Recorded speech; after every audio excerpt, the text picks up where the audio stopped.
Big baits for big fish.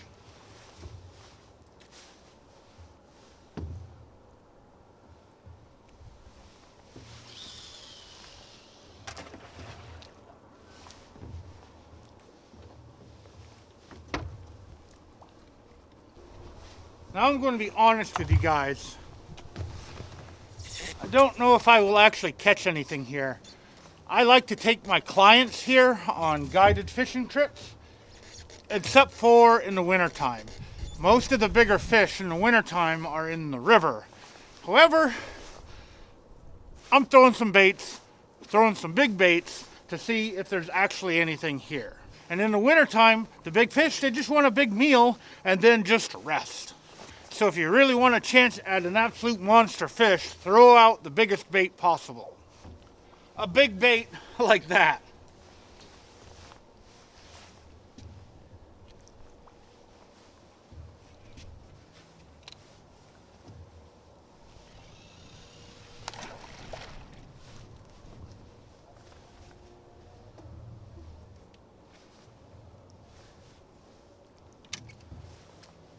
Now this wall is about 30 feet deep and there's slots in it where catfish could hide.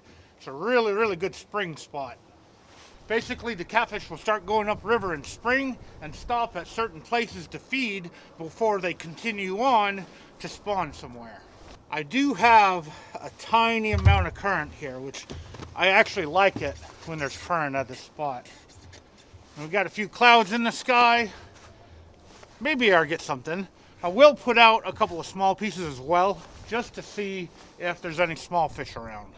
And if I don't get anything here, I will move to the other side of the steam plant and fish the exit, which that exit does not produce warm water. Back in the past when it did produce warm water, it was a fishing hotspot, but now that it doesn't, it's iffy if there's going to be fish there or not. It looks like I got a little bit of wind trying to blow me in the wrong direction. This spot can be hard to fish sometimes too. Gotta love the multi-bars and the smackdown rod holders. Even if the wind and the current is not cooperating, I can still put a bait where I want to put it and just stick it in the rod holder. 2 rods, 1 rod holder. As long as I don't swing all the way around, I should be able to fish this.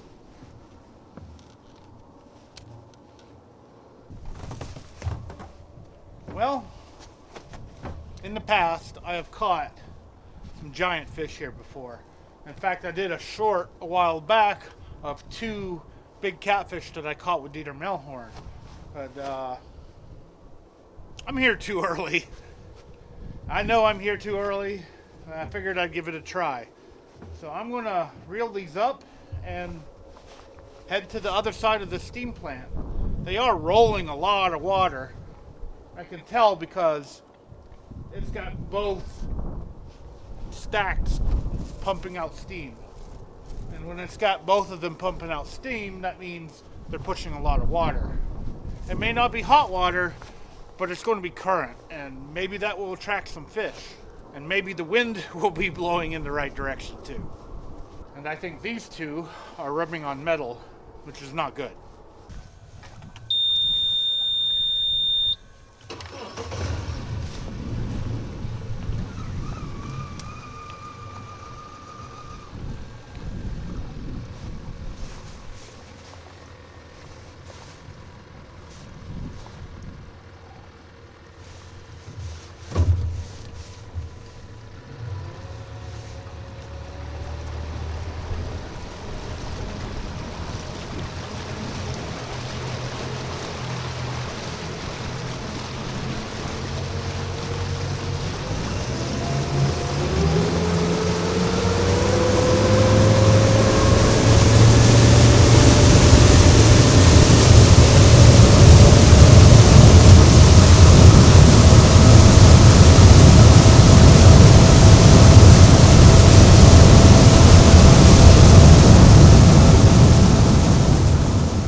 Now this is nice to see. There are a ton of birds here.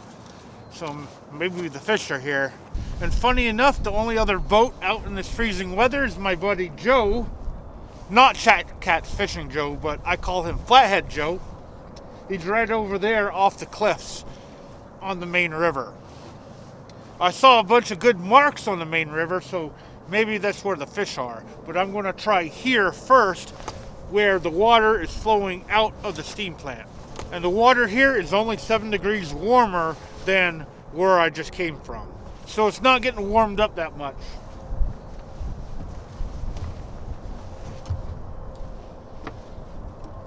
I decided to keep my bait after throwing away the first piece, just so I can get this out quickly.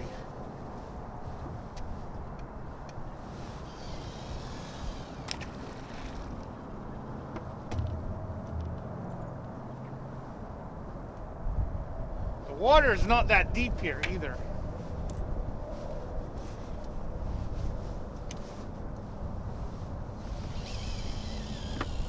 I mean, I'm in 12 foot of water right now.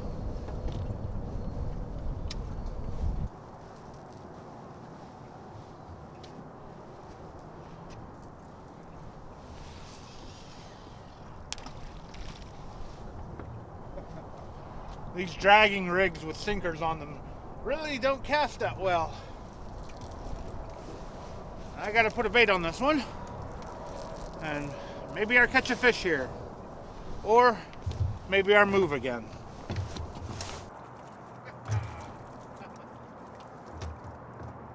Well, at least I'm not skunked.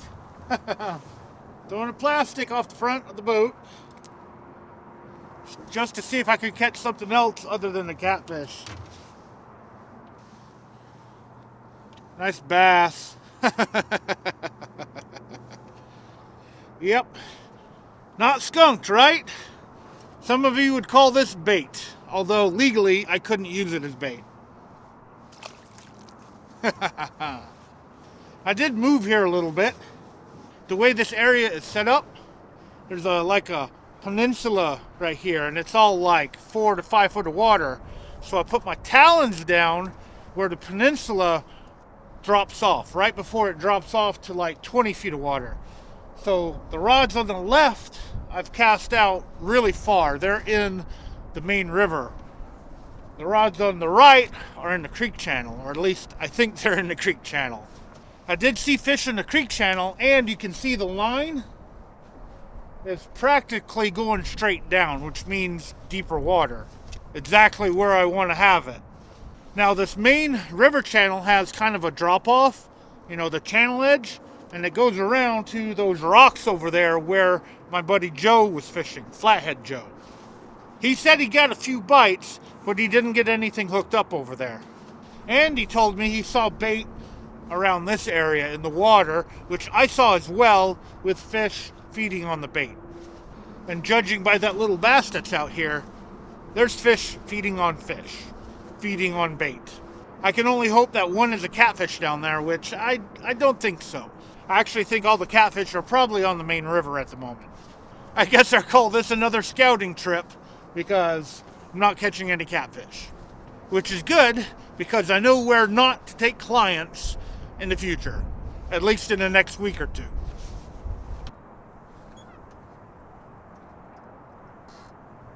Hello. That was a bite, but not a hookup. Well, maybe there are catfish here, or a really hungry bass. I didn't even get to cast out the bass rod again. I'm going to reel it in and check it.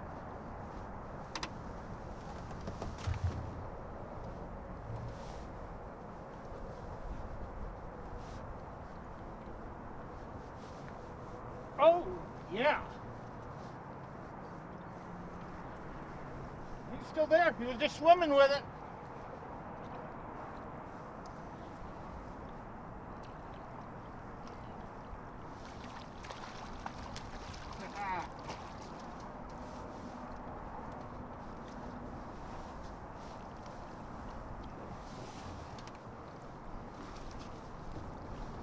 Well, that's good.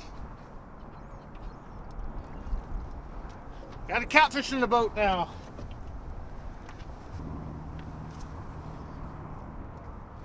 This guy was in the creek channel. Nice blue cat. Biting down on my thumb as usual. Well, finally caught the right fish. A little guy, but hey, I'll take him. Maybe there are bigger ones here than this. I don't know. At least I got one in the boat. This makes me happy. I do wish this water was warmer. It'd attract the shad, which would attract more catfish. But hey, I take what I can get, especially if I'm just, scouting around a little bit.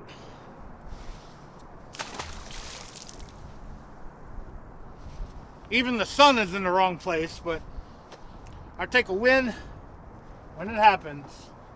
And I call that a win, catching a catfish. Although catching that bass was fun too, even though it was a little bitty one. Now I gotta get more bait out. This was a small piece of bait too.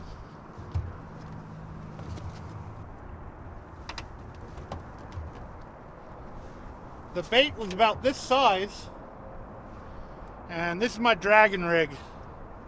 I just got a 4-ounce river sinker on it instead of the dragon weight.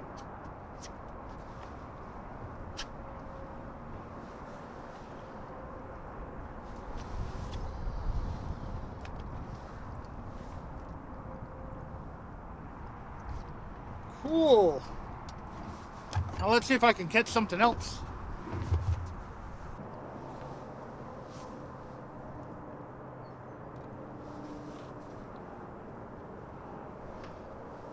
You know how you can smell a snowstorm before it comes?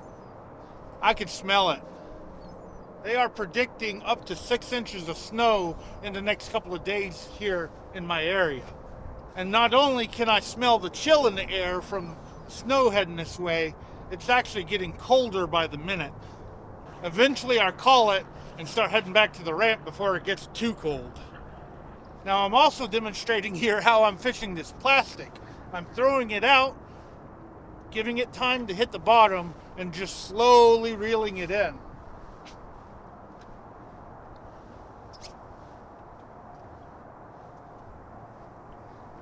And hoping something grabs it.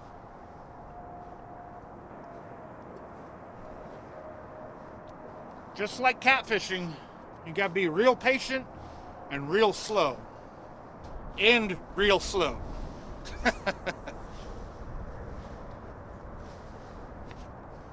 And I really do like this rod and reel combo. This is an Okuma DTR custom popping cork rod. The reel I have on here is an Okuma ITX reel. Of course, both of these are Okuma rod, Okuma reel. This is the rod and reel combo I was catching jacks with in the ocean, or at least in the marshes next to the ocean. I like using this for skipjacks because it's a stiff rod, although it's a medium rod. That means I can catch skipjacks and flip them into the boat really quick because of how stiff it is. It feels more like a medium heavy rod, but they list it as a medium rod. Some others I've seen with this rod and reel combo catch bull reds with it as well, so it's capable of handling bigger fish, and there are bigger fish in here. I can use this little bait and accidentally catch a 30-pound striper here, if they're here. I took some clients skipjack fishing here once, and we caught a 15-pound striper off of a skipjack rig. So anything is possible. I may as well fish for some type of bass on this glorified bass boat.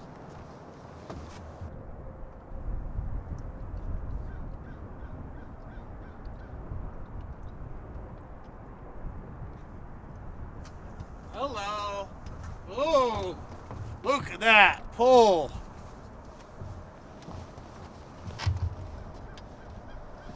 Still here. Oh yeah.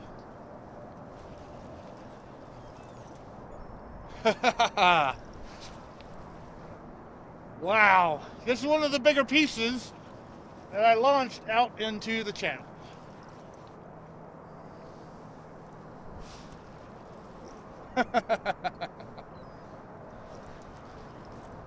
I was just about to give up. It is getting cold.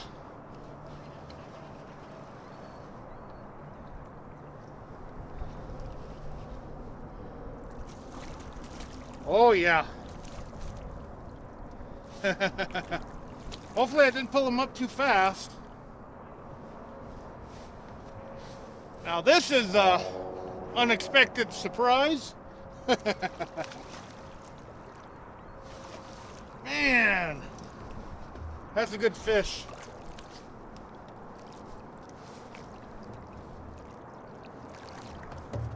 And here I'm saying that they're not here.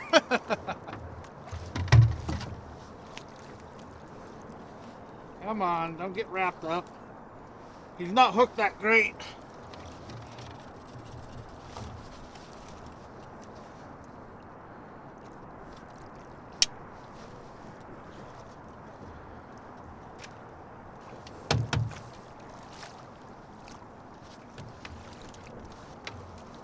There we go.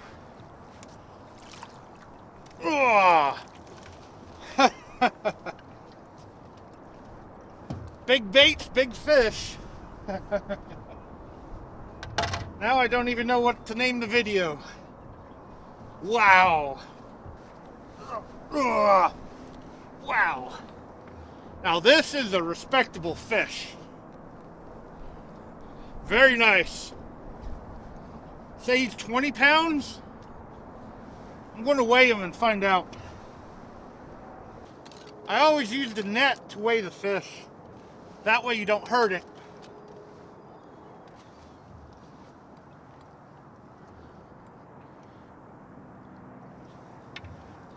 £23, so I was close.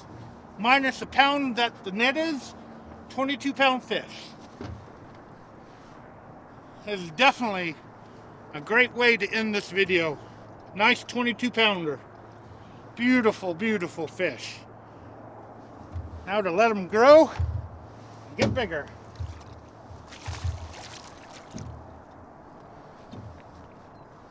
Rock on.